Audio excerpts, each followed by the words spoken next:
ලෝකේ එකම වැස්ස නැති නගරය මොකක්ද කියලා දන්නවද? මන් දන්නේ දැනගන්නේ කොහෙද ඉතින් පොතපත කියවන එකක් යෑ. ඔයාට කියන්න මේක තමයි ලෝකේ එකම වැස්ස නැති නගරය. මේ නගරේ තියෙන සමහර ගෙවල් වලට වහලක්වත් නැලු. පාරවල් වල කානුවක්වත් නැහැ කියලානේ කියන්නේ.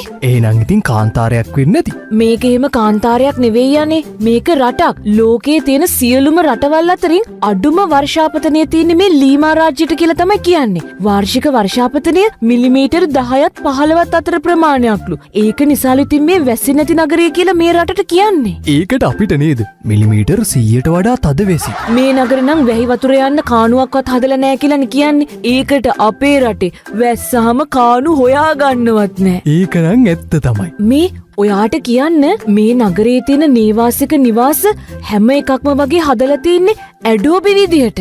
මොකද්ද දැන් ඔය ඇඩෝබි කියන්නේ? ඇඩෝබි කියන්නේ අනේ කාඩ්බෝඩ් වලින් හදලා තියෙන ගෙවල් වලට. මේ ගෙවල් වල වහලක්වත් නැහැ කියලානේ කියන්නේ. එතකොට මේ ලීමා රටේ ඉන්න පුරවැසියෝ කිසිම වෙලාවක කුඩ, වැහි කබා, එතකොට වැස්සට පාවිච්චි කරන අනිත් කිසිම දෙයක් පාවිච්චි කරන්නේ නැහැ කියලා තමයි කියන්නේ. ඔව් ඉතින් ඒවා පාවිච්චි කරන්න මොකෝ වයින්ව.